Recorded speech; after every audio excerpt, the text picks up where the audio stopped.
Swiggity swag, what's in the bag? Jay here. I am bringing you guys another Pokemon X and Y Wi-Fi battle, and this is a battle I had up against Callum, aka HoodlumScrafty. I finally got all my items, so I decided, hey, you know what? Let's throw a team together and let's test it out. You know, Callum had some things he wanted to test out on his team as well, so let's just go ahead and dissect his team real quick. So first thing you might notice is that he has 4 Pokemon weak to Fairy, so basically I really need to take care of Sylveon in this battle, because if I don't, then I won't be able to handle the Medicham, the Honchkrow, the Scrafty, the Sableye. Obvious Mega is obvious. His is Medicham. I'm also trying out Mega Medicham because I really want to see how it works. Because you know, someone throw that shit gave me this Medicham, so I was like, okay, I'm gonna try it out. So yeah, going ahead, yeah. We're gonna go ahead and jump into the battle. He's gonna lead off with his Sableye, and I'm gonna lead off with my Rotom, as you know, I usually do. And I'm gonna go ahead and take this time to, I do believe I either Volt Switch or I Hydro Pump. I believe I do Volt Switch because it's just a safer move to go for, because I want to switch into my Sylveon because I really want to get rid of this Sableye, because I don't really want to deal with Prankster, Will-O-Wisp and everything, and Will-O-Wisping my entire team, because I really do need my physical attackers being Medicham and Salamence. So I do just that. I go into my Sylveon. He's going to go ahead and he's going to switch out his Sableye, and he's gonna go into his Nidoking, which this Nidoking is a serious threat. But I double switch out and I go into my Zapdos. Now, this really wasn't a good play by me, because my Zapdos cannot touch that thing. Like, I stay in just to see what he's gonna lock himself into, because obvious Choice Scarf is obvious, and I go ahead and go for the Roost because I know he can't one-shot me unless he went for the Ice Beam. But I still don't think he'll one-shot me even with the Ice Beam. Yeah,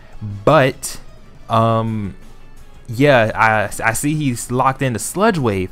So since my Zapdos can't touch that Nidoking, I'm gonna switch out and go into my Fortress, because since I know he's locked into Sludge Wave, it's not gonna affect me. I'm gonna force him to switch out, which is gonna allow me to get up my hazards. So he's gonna do just that. He switches right back into his Sableye. I go for my Stealth Rocks, go ahead and get that the entry hazards going, so his Honchkrow can't freely switch in and out, and anything else that switches in and out gets residual damage from the Stealth Rocks.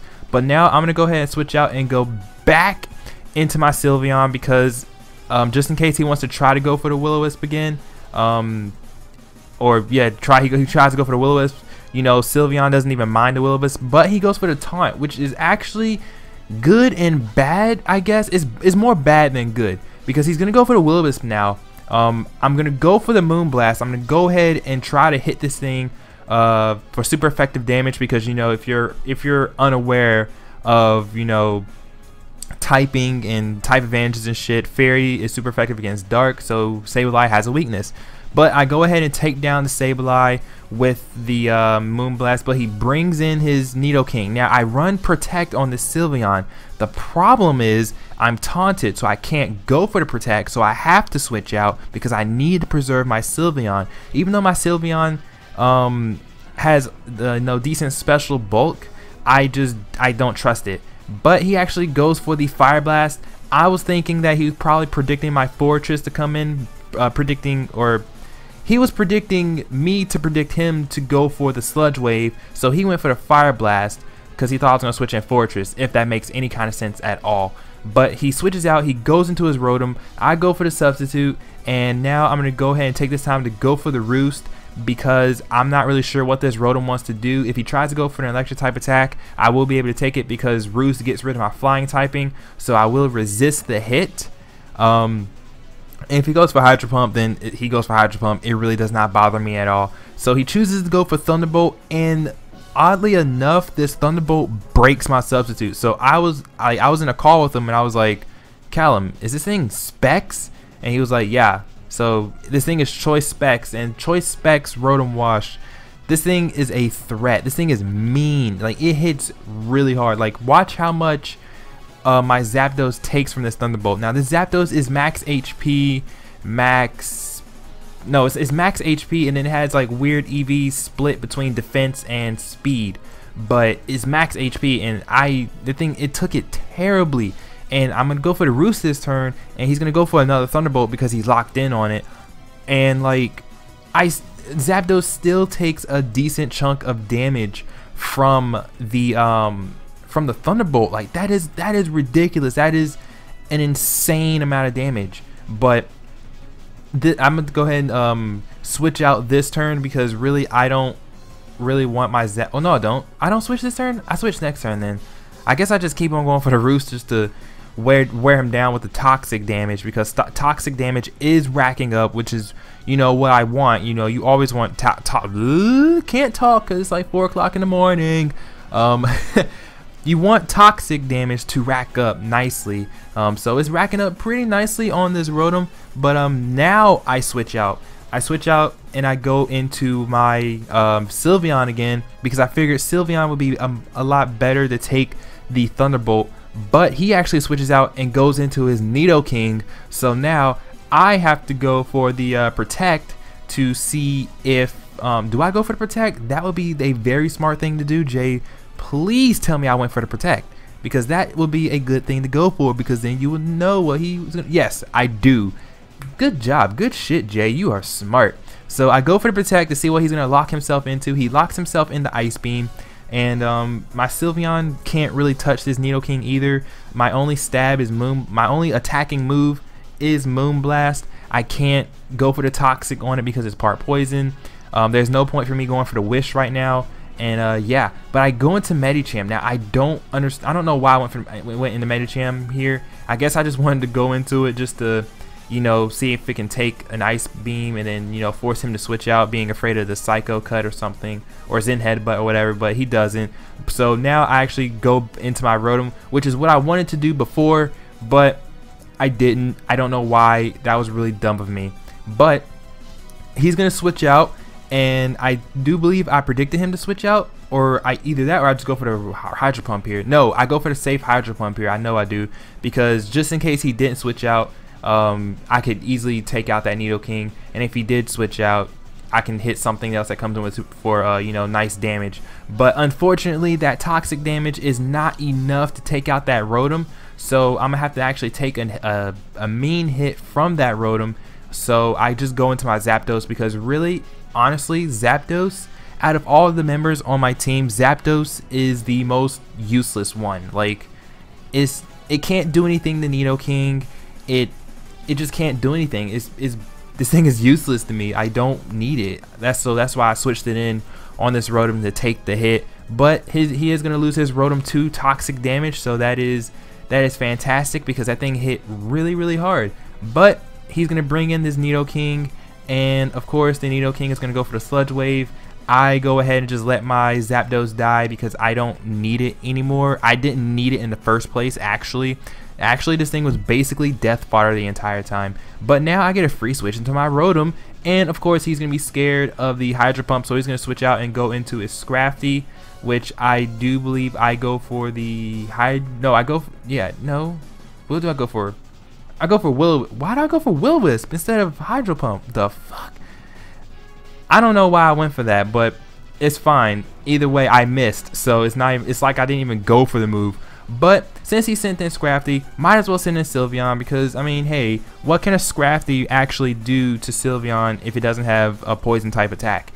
Not a damn thing. So I think I'm gonna go for the Wish here, because my Sylveon is running low on HP. I apologize if I keep on forgetting what I even go for in this battle. This battle was really long, and again, it's like 4 o'clock in the morning, so please forgive me. But I do in fact go for the Wish, and I don't think I go for the Protect this turn. I do believe I actually, no, I feel like I go for the Protect. Yeah, I do, because I wouldn't see why I wouldn't go for the Protect, because I mean, that it makes more sense to go for Protect rather than to risk dying and losing my Wish. So I do get my HP back. Now I'm gonna take this time to go for the Moonblast, because I really need this Scrafty dead, because Scrafty can be a threat. I'm not sure if he has Bulk Up or Dragon Dance or anywhere on this set, but it doesn't even matter, because I'm gonna completely pop this thing with a Moonblast, so Scrafty is now dead. Sorry, Callum, that I had to kill your mascot like that, but I mean, ×4 weak to fairy. You know, they gypped your dude in this generation, dude. They gypped him so bad. I'm sorry. I'm so sorry. But now he's gonna bring in his Medicham, and of course, you know, that's his Mega, so he's gonna Mega Evolve. As I'm gonna actually switch out, and I am gonna go into my Fortress, because Fortress is my physical wall. Fortress can take physical hits for days. Like, it can't be one-shotted, and I haven't seen it knocked down from full HP all the way to sturdy unless the Pokemon is like, unless it's like a fire type move on the special side. And if it's on the physical side, then they have to like have like a setup or some shit. But I just go into Fortress to take the hit, and then I switch out and I go into my Rotom. Why did I go? Why did I go into Rotom? Why did I go into? Oh my gosh, I don't even know why I went into Rotom right there, guys. I have no clue.